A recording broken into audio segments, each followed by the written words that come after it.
Hello, Hello. welcome. uh, yeah, welcome to the stream. I am Isaac Childres, and I'm here with Joe Klipfel, one of the designers of Gloomhaven Buttons and Bugs, and that's what we're going to be playing today. Um, yeah, we're just going to jump right in, and yeah, I think Joe is going to start off first. Obviously, this is a solo game, and there are two of us. Um, but I thought, we'd each try our hands at a scenario and show off a few characters that haven't been shown off yet. So yeah, we're going to start with Joe playing the Tinkerer for the first scenario, and then we're going to switch out to me playing the Mind Thief for the second scenario. Um, yeah, so what's going on, Yeah, Joe? I can jump in.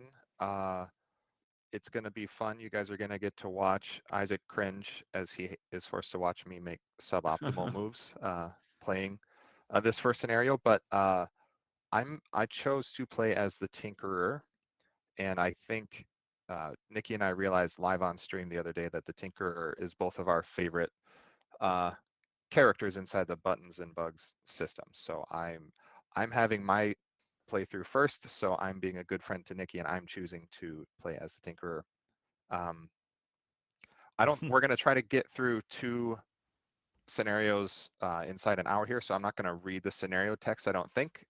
But for those of you who are unaware of the setting, this Buttons and Bugs takes place after the events of Gloomhaven, and Hale, the mysterious Aether, is in.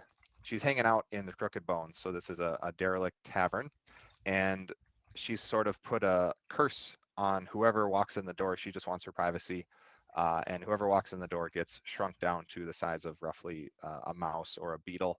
And this has happened to you, a wannabe adventurer, and a lot of your adventuring is going to be trying to get back to regular size, but you're immediately in the first scenario confronted with two bandit guards who have also been shrunk, and they have decided they want your stuff.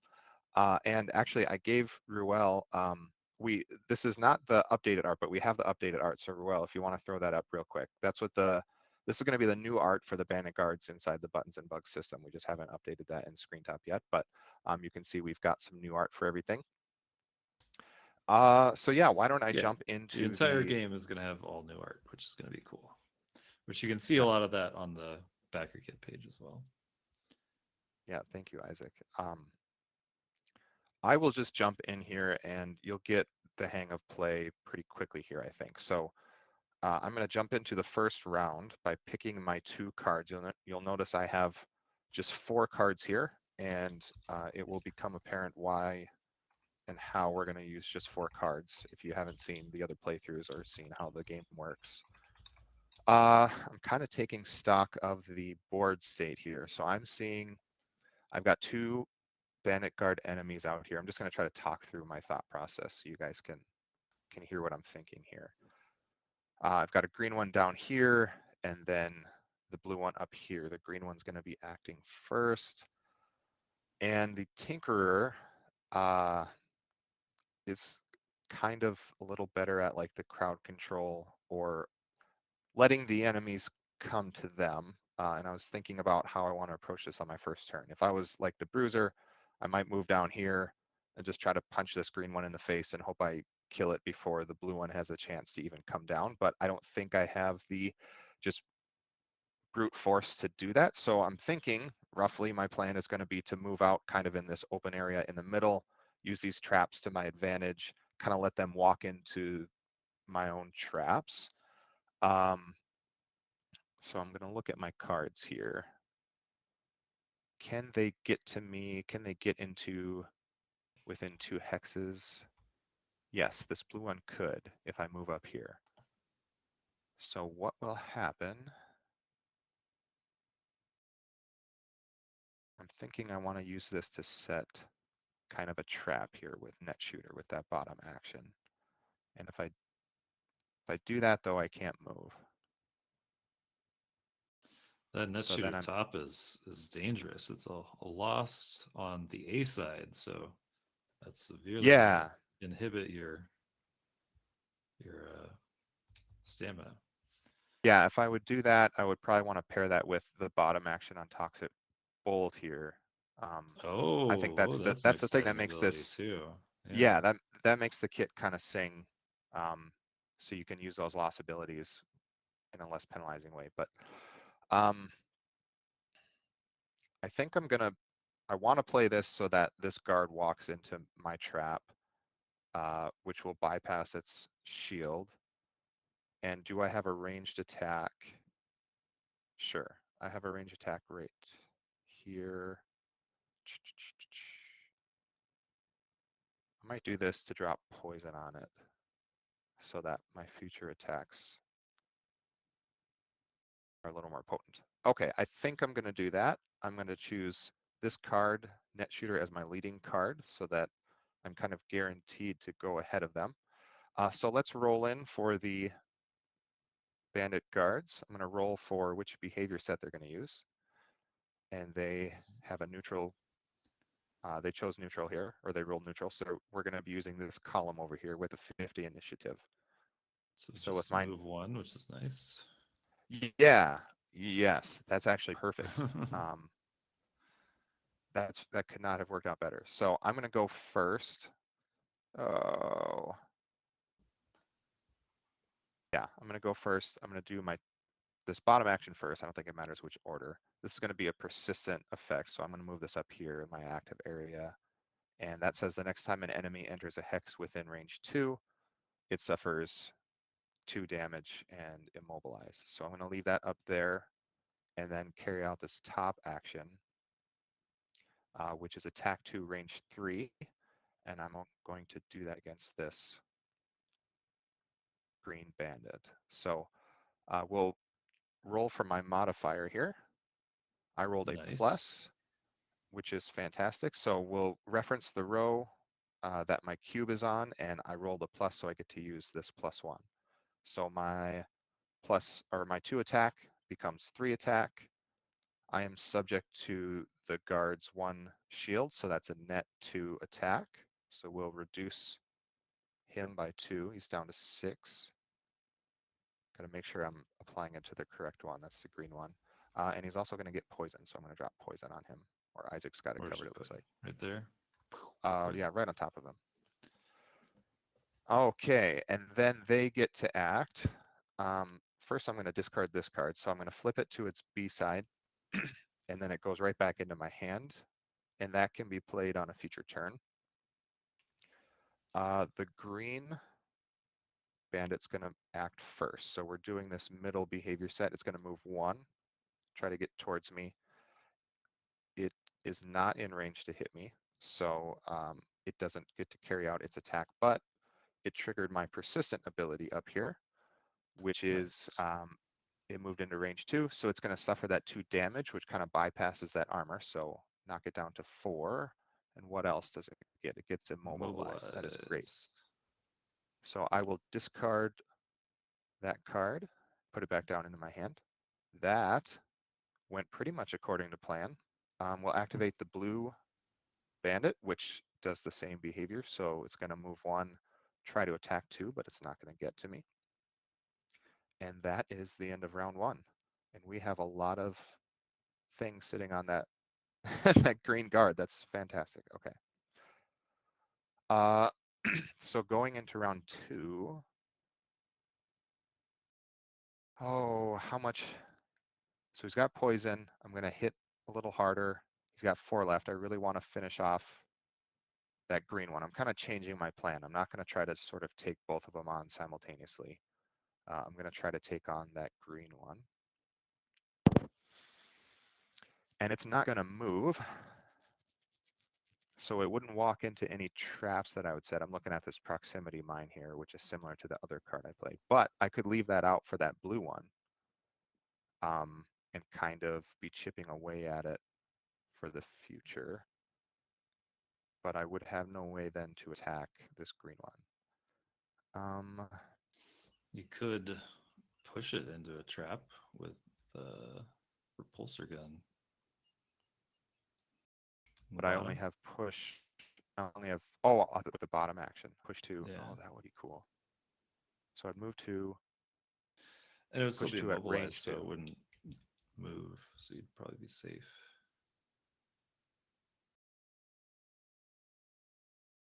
So you're saying I could move into it, towards it, Yeah. and then just let it hang out on the trap? Okay, I'm Yeah, liking and that. then you'd be 3 away or 4 away from the blue guy, so he wouldn't be able to get to you, and the green guy's Right, right. immobilized, so you should be safe for another round and do some more So we know damage. we're doing that. The trap would do 2 damage, and he would be down to 2. So I'd still want an attack. So I'm gonna play. It's a bit of a waste because that pole is not very useful. But I think I'm gonna play that for my top action. Okay, those are my 2 cards. Let's roll in, see what the bandits are gonna do. They're gonna go on the plus column. So that's slow, but generally they hit harder on that column. So they're gonna wanna move to an attack 2. But we get to go first because our initiative is 35. Okay, I assumed you I weren't. forgot. I'm retroactively saying that. um, so let me think about this. Yeah, I'm not going to get him with this unless I roll really well. I'm trying to think, Isaac, if I want to save that move, just in case I happen to get him with this top action. Yeah, do the top action first So I'm going because it's to, possible. yeah, there's a chance here. So I'm going to attack 2 at range 3. So I'm good there. We'll roll my modifier. Ooh, Oh. roll the minus, so that's a -1. So 2 minus 1 is 1, and it had a pierce 1, so I would get past that armor, but that's a net 1 then. But it So also he's has the down to, poison, oh, and has the so poison, yeah, so he's down to 2. Perfect. I could pull him, I don't want to, so I'm going to skip that part. Then we'll carry out this bottom action. I'm going to move here to make sure I'm out of range of the blue guy, as Isaac pointed out. And then we're going to push 2 right into the trap, which is enough to completely dispatch that green guard.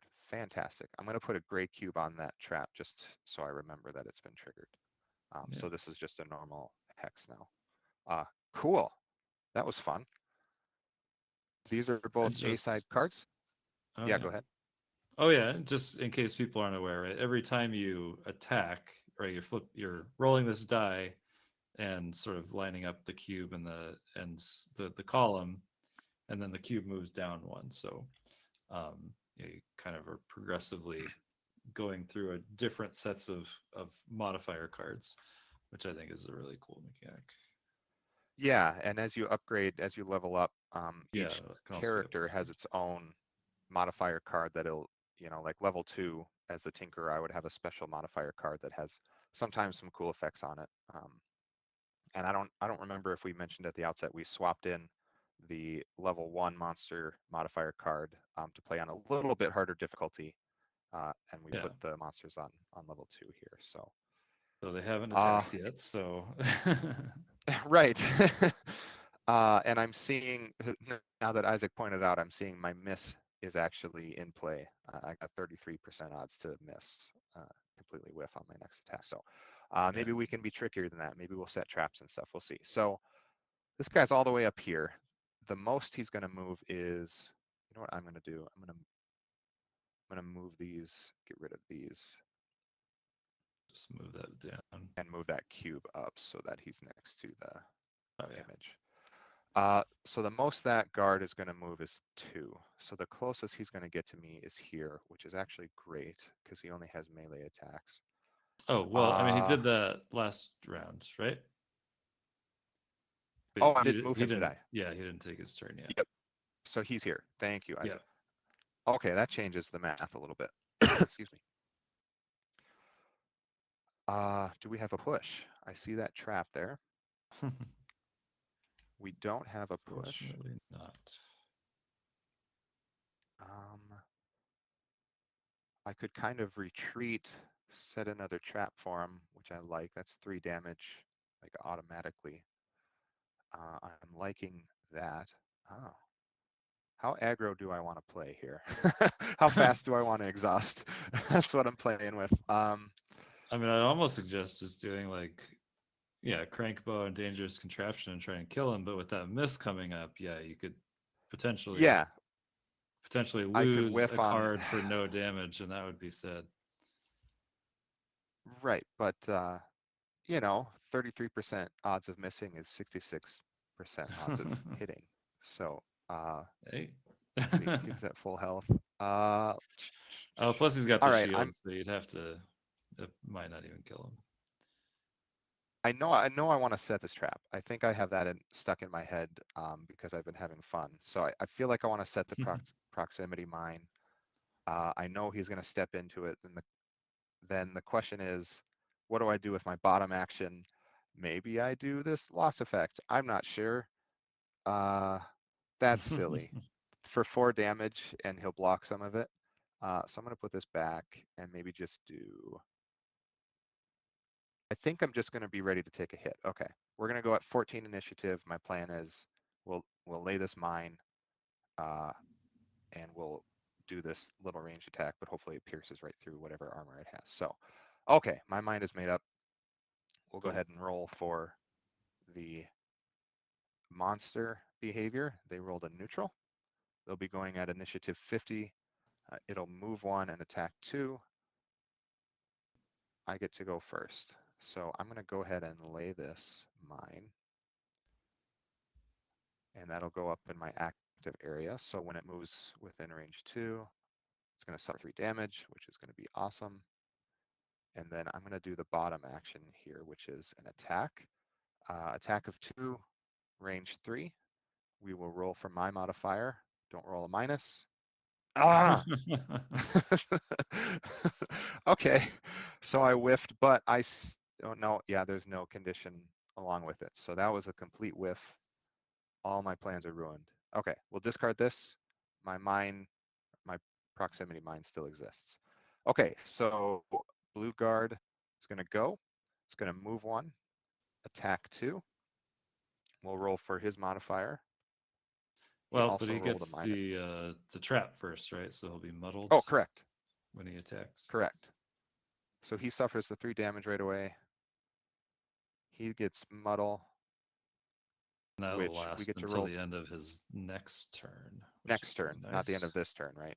Yeah. So, but he rolled a minus anyway, so that's the worst he could have done. So we don't need a reroll for Oh, him. okay. Uh, so he tried to do 2. He rolled -1. I have no shielding. That'll bump us down by 1. We're doing okay health-wise. We're doing okay. Yeah. Let's see. That triggered this trap. It's a B-side card, so it'll discard. These are the only cards we have left, so I suppose we'll choose them. Okay, he's right next to us. Um, Now I feel like I've had good luck before with this dangerous contraption and just kind of going toe to toe and chipping away at him. How much health does he have left? He has 5 health left. Uh, I'm feeling pretty good at the pacing here.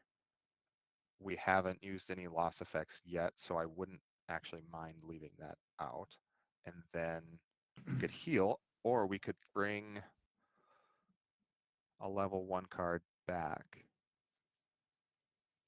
But that wouldn't make sense because then we would still have an odd number of cards left. But we could heal up to 8, which is not nothing, I guess. Or Or, I'll just we could, advocate again for, using the 2 attacks. Oh, but you're at disadvantage now because you're adjacent to him. Yeah. So, I mean, what do we got for modifiers? The worst we'll get is -1.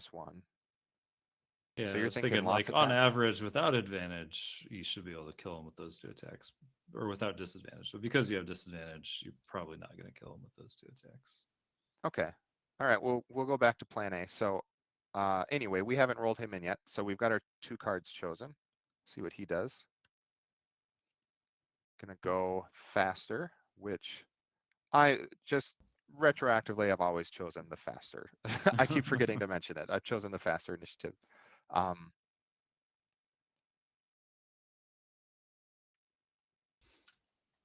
I believe we did, right, Yeah, we Isaac? went. Yeah, it dropped from 8 to 5. I That was the forgot only right away, but damage we've done to him so far because the attack missed. okay, so we get to go. I just really like having this card out. I like the sort of defensive. You can play, you can kind of play the Tinkerer two ways. I sort of like playing defensive, so we're going to put that out. I like that Retaliate kind of cuts through um, the shield anyway. So we're going to play super defensive. I'm just going to heal back up, unless maybe I can move away. What's he doing? He's going to move two. That is He moving could too. reach me regardless. So I'm just going to heal up. We'll bump me back up to 8. Whoops. And that will be it for that card. This card is still active. And now it's his turn. He doesn't need to move.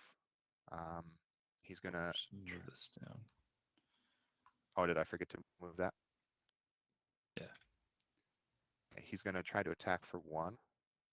See what he does. Does a neutral, so it would be +0. But I have my dangerous contraption, which is a persistent shield of 1. So he didn't cut through that, and he takes that 1 retaliate, which is the best possible outcome.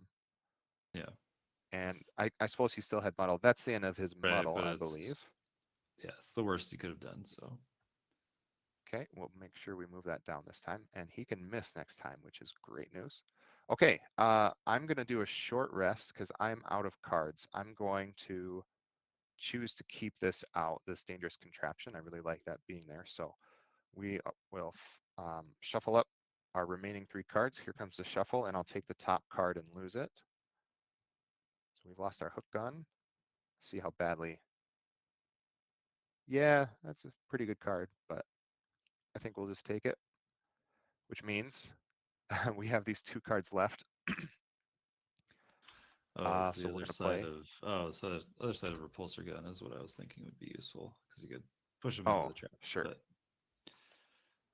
oh well. Yeah, we said this was going to be suboptimal play, so we'll get to watch Isaac play the next scenario. It'll be fine.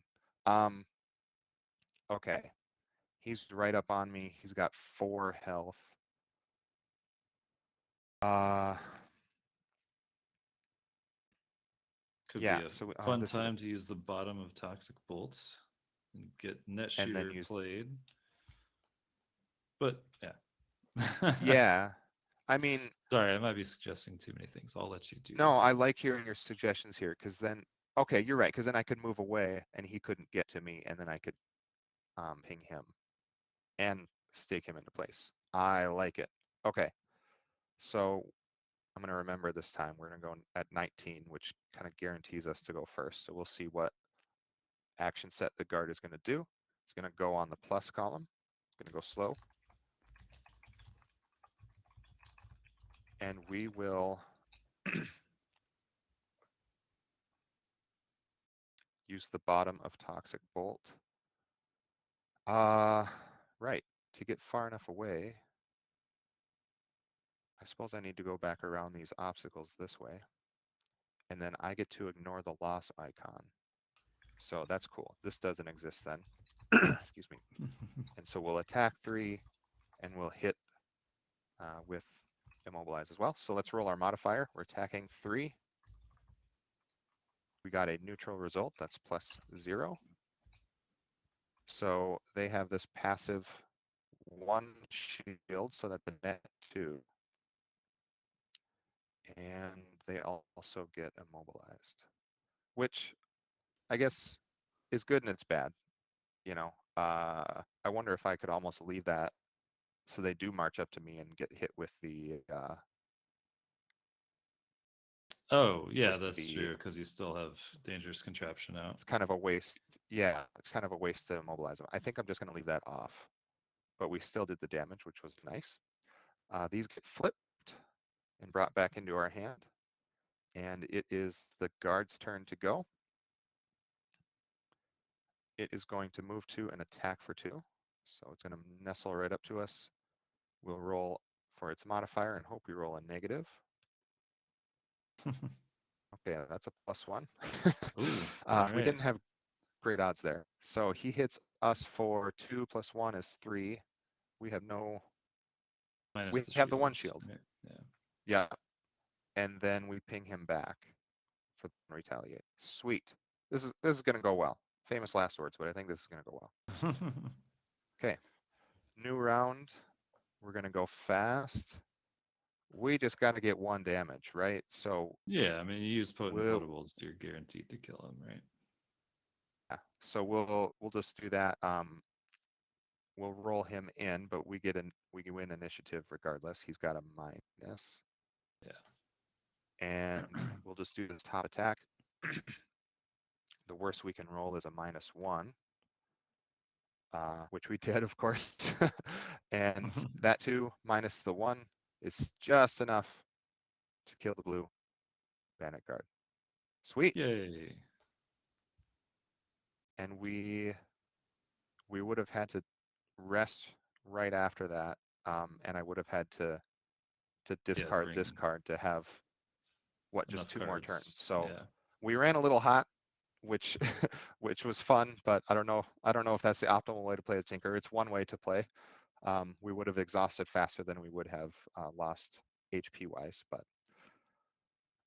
cool. So after a scenario, you would read the conclusion text. So the intro text to this one was on the back of this card. Next in line in the story is you run into the collector, um, which is this helpful vermling that has some trinkets it's collected, which basically it's your friendly little merchant that follows you around and makes items available to you. So what's going to happen is when Isaac plays, he's going to have his choice of the items on all the scenario cards that we have already been through. So we would read the intro text to the next scenario. I'm not sure we need to because we'll try to get Isaac's play in unless you'd like to, Isaac, but we could probably just set up for the next scenario. Yeah, we could just set up for it. Yeah, essentially, like, yeah, we've been told that the best way in, to get back into the crooked bone is through the building next door. So now we've just got to cross the street, which is an adventure in itself. Um, yeah, just to note, like, this isn't normally how you'd play the game. I guess the intended way is to have one character play all the way through. But it's also important to note that, I mean, you can essentially do whatever you want to do. And also, like, the only tracking that you're doing in the campaign is just like which scenarios you've completed. Because there's no experience or loot. Like, leveling up happens automatically. And then the items that you have is just based on what scenarios you've completed. So you could basically just, like, very easily like, play any scenario you want to. Like, you could jump into scenario 12, and then that just means you're going to be, I don't know, whatever level you are at level 12, and these are the items you have available to you. So yeah, it's intended for campaign play, but doesn't necessarily need to be played as a campaign. It's very easy to jump into whatever you want to do. And so what I want to do is show you the second scenario with a different character. So that's what we're going to do. Let's see. Do we have? Oh, there's my mini.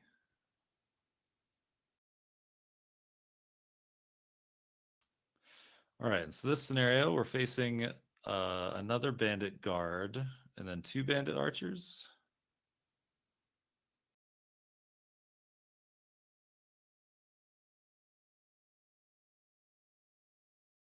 Yes, 2 bandit archers, which is a little scary. So they will either, yeah, be moving one and having a range of 2, or moving one having a range of 3, or not moving and having a range of 3. So we either gotta run away and try to deal with this guard first, or maybe just try and take out one of these archers, which is going to, because it doesn't have shield, it'll be easier to take it out. Excuse me. You can grab items as well, Isaac, unless you're Right. Oh yes, just yeah. gonna. So I should explain that. Um, or yeah, we don't have this item yet, but yeah, each card that you've sort of gone through in the campaign then becomes one of 2 items, and you can kind of you couldn't get both items on the same card, but you are able to get and yeah, you're able to get one small item and then two hands worth of items. And so we've simplified items a bit here as well. And there's not helms and chest plates and boots. I mean, there are those things, but they're all just classified as small items. So like there's only two types, as hands and small. Um, yeah, so you can have just like in Gloomhaven, a number of small items equal to half your level rounded up. So because we're still level 1, that just means we get 1. And then the only other thing, we could potentially equip 2 other items in our hands, but all we have available to us is this Venomous Fang.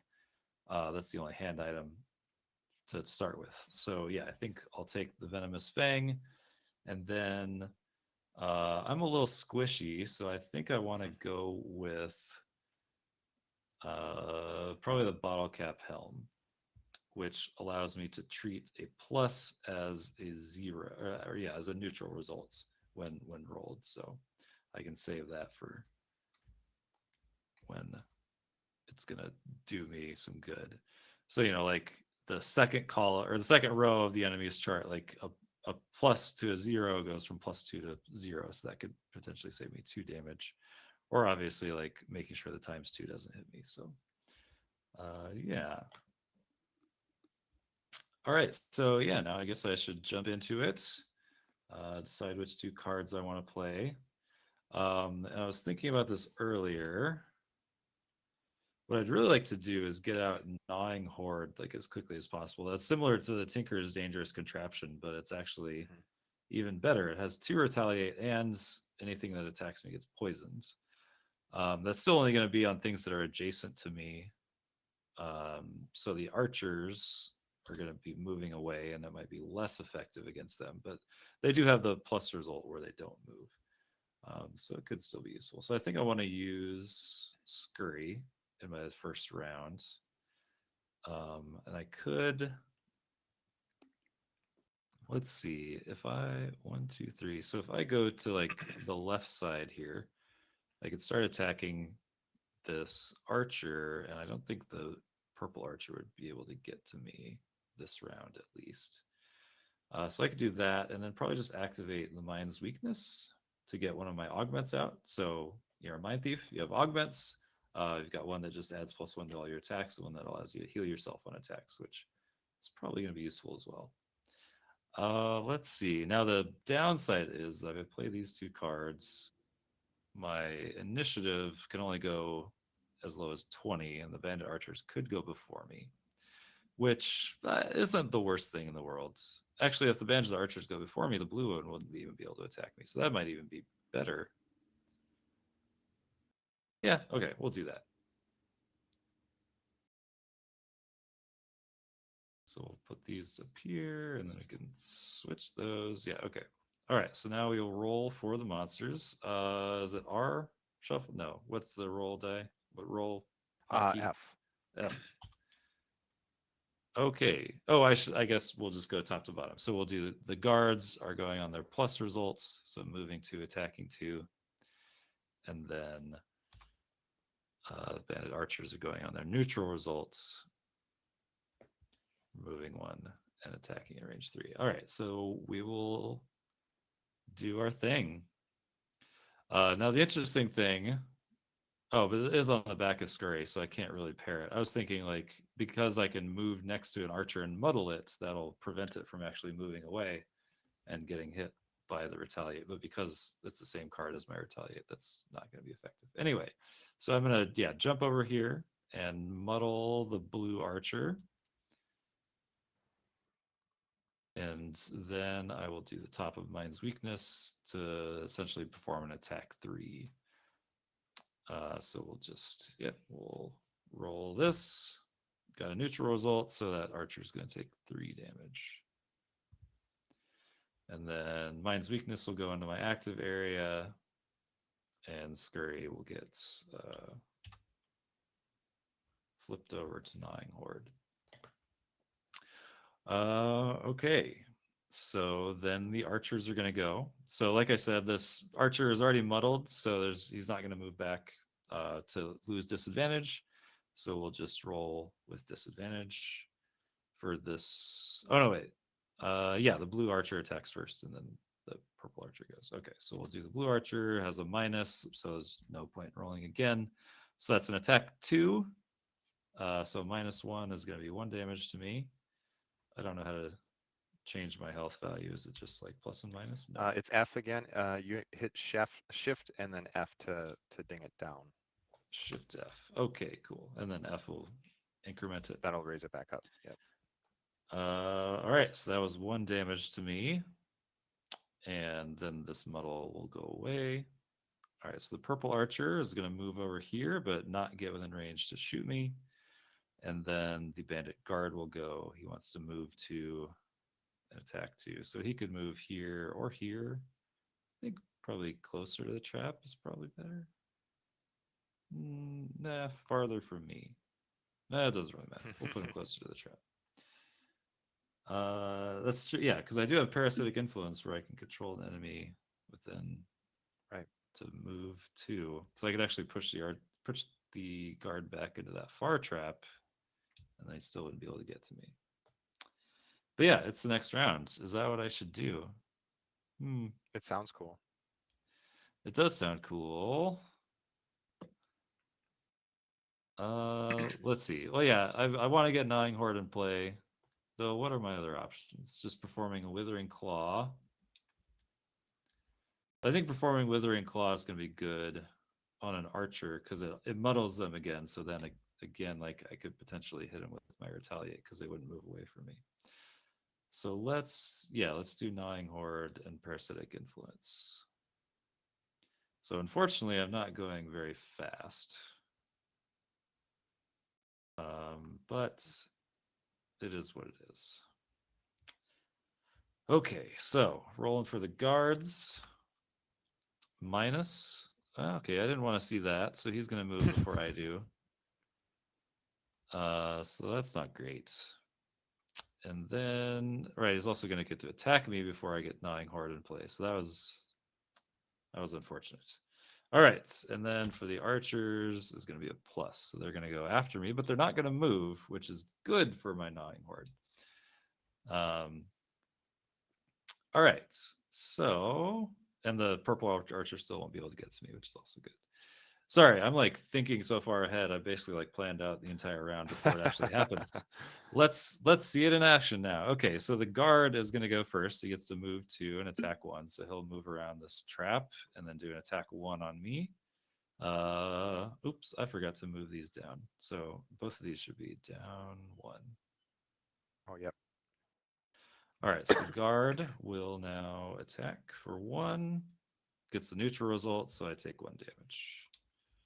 And then I'll move the cube down for you. Yeah, thank you. All right, and then I get to go. And the guard now has a shield. I am still going to... I mean, yeah, I'm still going to move this guard through this trap. I think that's the right call. Well, I guess I could move the archer through the trap. That's going to be 2 damage. How much damage does the archer have? 4? Oh, yeah, that's going to be better. Because it'll get 2 damage from the trap, and then it'll take 2 damage from a Gnawing Horde and just die. So, yeah, let's do that. So I'm going to have the archer move. That's me. I'll have the archer just move 1 onto the trap and take 2 damage and immobilize, which would have also been helpful if it wasn't... If it was About moving. to die. But... Well, I was just saying if it was moving, that would stop it from moving. And anyway, all right. So that's Parasitic Influence. We'll put that back in my hand on the B side, and then yeah, we'll activate Gnawing Horde here. All right. Now, yeah, the tricky thing is that mine's weakness is on my A side, so I'm gonna need to like get it back into my hands and not have it active at some point, like on my last turn. You've got But an I think awkward number of cards left. So, but we don't have to worry about that quite yet. All right, so now the archer is going to go. So the blue one will do an attack 3 against me. I do now have my shield, so that's good. And he does have disadvantage. Oh, but rolled a miss, so I don't take any damage. And then the archer is going to take 2 damage back from my retaliate and die.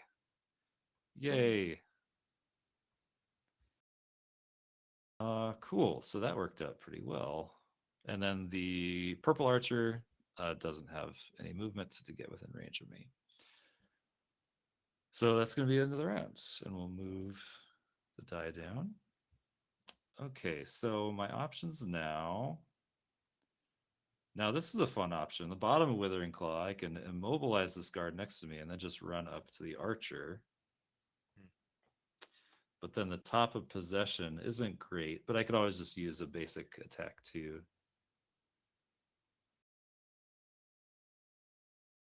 All right, yeah, and we'll put a cube on that trap just so we remember that it's gone. Now, my other option is I could discard Mind's Weakness, and that's not Into the Night's not that great for me, I don't think right now. Yeah, I think we're just gonna do that. It's interesting because you also got to think about the initiatives on these cards. Like last round, I wasn't able to go quickly because I just didn't have any quick initiatives. I mean, I guess Withering Claw was fast, but like if I had flipped Possession earlier, then I would have had that available. So it's like, yeah, there's a lot to think about with these two-sided cards. Okay, so let's roll for the enemies. We got the guard. It's gonna do the plus action, which is fine. And then the archer will also do the plus action, which I'm okay with because that means it'll get hit by my retaliate again. So yeah, I think this will work out pretty well. So I'm going to immobilize the guard using the bottom of Withering Claw and then move 3 up to the archer. And then I will just do a basic attack 2, which is going to be an attack 3 with my Mind's Weakness. So we'll roll for myself and neutral result. So I'll do 3 damage to the guard or the archer. Down to 4. Cool. So then Possession will get discarded and Withering Claw will go back into my hand. And at this point, I guess I'll also just discard Mind's Weakness and put that back into my hand as well. All right, so then the archer, no. Who goes first? Yeah, the archer goes first. Okay, attack 3. Again, going to be at disadvantage because it's adjacent to me. So we got a minus result, which is, yeah, as good as we can hope for. So we're going to take 2 damage because of the shield. 2 damage, and then it also takes 2 damage from the retaliate and gets poisoned from the retaliate. So yeah, this is something that actually is a mechanic that's not in any other Gloomhaven game. We've got like a condition applied to the retaliate as well, which I think is actually cool. Are you getting nervous with your HP, Isaac? Because I'm getting anxious about it. No, I've got a heal fine? 2 that I'm going to be using Okay. next turn. Okay. Yeah, should be fine. Oh wait, did I swap these around? No, yeah. Okay, the bandit archer has, yeah. So yeah, we move that down. Okay, so that's it for the archer, and then the bandit guard is immobilized, so it's just gonna stay put and do nothing. Cool. So yeah, then I've got these other last 2 cards with an initiative of 7 and 11. So yeah, I do have a lot of fast initiatives. I just didn't have them that one round. Now, yeah, I do have this element consumption on empathetic assaults. But of course I won't be able to use it because I don't actually have any cards in my hands that would give me that element. Because that's the way elements work in this game. Is it's not, you don't infuse things and then consume them. It's just if you have a card in your hand that shows that element, like the B side of Possession here. I think this is actually the one element that I do have. If that were in my hand, then I'd be able to use the stun, or is it disarm on empathetic assault? But that's in my discard. All right. Anyway, I want to use the bottom of empathetic assault because I need to heal. And then we'll just do the top of Into the Night. And the Bandit Archer does have a negative condition, so this is going to be an attack 5, right? Because I no longer have Oh, Mind's yep. Weakness. But let's roll for the enemies first. So Bandit Guard is going to do a minus action. And then the Archer will do a plus action. All right, so I think this should be fine. So yeah, I'll start off. I am actually, what am I going to do? I'll do End of the Night first, just because if I kill it, then I can move somewhere else. So yeah, so like I said, this will be an attack 5. We'll roll for myself. All right, didn't hit the miss. That's great. So yeah, that purple archer is gone. Ooh. Or no, actually, it was an attack 6 because the poison itself adds a +1. Anyway, all right, great. So that archer is dead. I think this is going pretty well. We'll discard Into the Night. And then, all right, so I have a move 2. The bandit is also going to move 2. And it's going to move 2 and do an attack 1. And because my gnawing horde is still active, I kind of want it to attack me, I think. Mm-hmm. So let's just, I'm going to move over here. And then I might be able to get it to move into the trap next turn as well. All right, so I will do that and heal myself for 2 to make Joe a little less nervous. Thank you. And then this bandit guard will act. So it'll move 2, attack 1, and then give itself a shield. So we will roll for the attack 1. We got a minus result, which is already 0 even before my shield. So I take no damage, and the bandit guard takes 2 damage and is poisoned. Nice. So yeah, this is going just great. Yeah, we'll discard empathetic assault. And yeah, that'll be it. So yeah, now I have to rest. So you do have the option of long resting, right? Yes. Yep. I kind of feel like I should just long rest because I get 2 health back. I've still got Gnawing Horde Right. active, so I'm going to be doing retaliate damage and probably not taking much damage myself. So that's just Yeah. long rest. So we just roll for the bandits. They're going to do the same thing again. So he's just going to stay put, do another attack 1. We'll roll for that. So we've already moved that down. All right, we got a plus, which, is fine. What we're going to do, I've totally forgotten about my items. We'll use a bottle cap helmet. So that'll turn that plus into a neutral. So it's going to do a 1, but with my shield, again, it's just going to do nothing. So he'll take 2 damage back and retaliate. And then I'll heal up to full health. Awesome. Like Joe doubted me. Too close for comfort for me. I could discard Gnawing Horde just to give myself more stamina, but I don't think it's really going to matter here. So I'll just keep it out in case it's still useful in this last turn. This should be the last turn. Yeah, so you we'll get to choose what you're gonna lose. Oh, that's true. Yes, which is even better. So yeah, I definitely want to keep Parasitic Influence because I'm going to have. Oh wait, did I pick up the? Oh no, sorry, they're over here. Yeah, because I want to move him into the trap, and then, yeah, probably just Mind's Weakness to do some extra damage to him. So we'll lose Withering Claw. So that goes in, well, wherever my lost pile is. Over here. All right. All right. Yeah, and then but that does mean I go slow, which is fine, because like if he goes at 30, he's just going to do damage to himself anyway before he dies. Cool. Yeah, so we'll roll for him. And he is going to go at 30.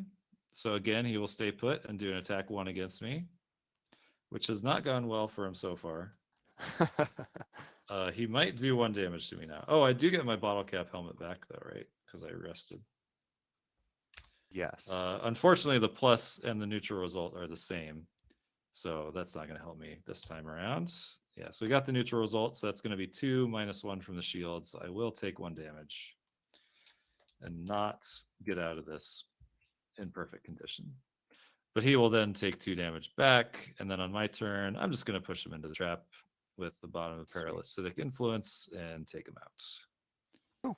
And then do a little victory dance with Mind's Weakness. Sorry, I've been playing too much of the RPG where you can do other actions with your cards. Victory dance is you have to spend a currency to do that. Well, yeah, if you want to, make it elaborate and impressive, do a finesse check and do a nice little victory dance that impresses people. Cool. Yeah, so that was a lot of fun. Yeah, like I said in my update this morning, like this is the first time I've played the latest iteration of this, and the first time I played the Mind Thief at all. So, yeah, I had a good time, and yeah, it was like there's a surprising amount of tactical depth here. Yeah, I I like it feels like with the 4 card system, it feels like we shrunk the decision space and then like blew it up. So it's a net even almost because you have Yeah, to think ahead about how do I open up the element I need? How do I open up the combo I need on the backsides and keep enough cards in play? And like it's weirdly a puzzle to manage. I don't want to be left with an odd number of cards. Like you ran into that with some of your persistent bonuses and thinking through how long can I keep that out? yeah. Oh, what's funny is I only attacked 3 times the entire scenario. So that's just how the Mind Thief rolls. Right. With your I mean that gnawing horde is pretty Yeah, effective. the Gnawing Horde is very Super powerful. effective in Pokemon terms. Now, what's interesting is if you increase the monster level, right, then some of my abilities that have the monster attacks, right, like possession, those actually become more powerful, Interesting. which is cool. But yeah, I think that just about does it. Because we're gonna jump into another stream here soon. Rage Badger is doing another playthrough of Gloomhaven Second Edition. So I think we'll just kind of hang around here for a bit and then probably raid into that. Or no, is I don't know if that's a Twitch thing or that's just going up on YouTube. Just going up on YouTube. So never mind, we're not going to raid into that, but that will be airing soon on the Back of Kit channel page or Back of Kit page. I don't know, Joe. Anything else you want to add or talk about here? No, I just it was fun to watch you play. I like watching Nikki play too. What I one underrated thing about this system I think is and Nikki's the one who kind of pointed this out to me is, you know, the modifier cards, if you really want to euro it out, you can try to plan ahead on how many, okay, I know my ×2 is coming up in 3 turns. And so if you really Yeah, want to try to puzzle it out, you can. Or what I end up paying more attention to is I know where my miss is. That's the one that I've always got on my radar. And like we ran into in my, like you pointed out, like in my first scenario, yeah. You don't want I to w- do like a big I don't want loss to do my attack. huge attack. Yeah, my Yeah, big loss attack. And so it's, yeah, you're rolling a die, and it feels weird to roll a die in a Gloomhaven game, but it's a die that's tied to sort of a predictable system, almost yeah, predictable. yeah. It's super cool, and it kind of gives you the same feeling of a deck because, like, yeah, it's like you know that you're due for something, right? Just Hmm. based on what row you're in, Right, right. and yeah, so you could wait to do your big attack on that ×2 and give yourself advantage maybe, and then you could be looking at a lot of damage, which is pretty cool. Yeah. And I learned just how close you can cut it on purpose with your HP playing the Mind Thief. So that's good for me to grow as a player. Well, I mean, that's Maybe get a also little more kind of comfortable. planning a little bit too, right? Because I mean, you can look at the monsters and like know like exactly what the range of damage you could suffer will be Yeah. in the round and kind of plan accordingly. So Well, you can see our 2 play styles. I like the Tinkerer because I almost make a perimeter around me, and it's like, yeah, if you wanna come in to my area, you're gonna step into something and play fairly defensively.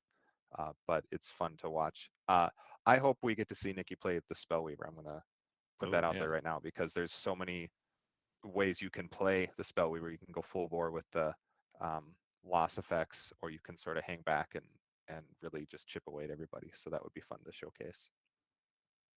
Yeah, looking forward to that. All right, well, that's gonna do it for us. Thanks so much for watching. I don't know, we haven't really paid attention to the questions in the chat here, but we will be at Gen Con. I can answer that for you. And yeah, thanks. And